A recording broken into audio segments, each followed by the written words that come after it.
Calvary കുന്നിൽ നാഥൻ യാഗമായി മാറി.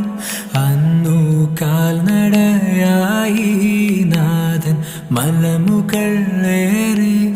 അന്നു ജീവനേകുവാനായെന്തു പാടുപെട്ടു നീ.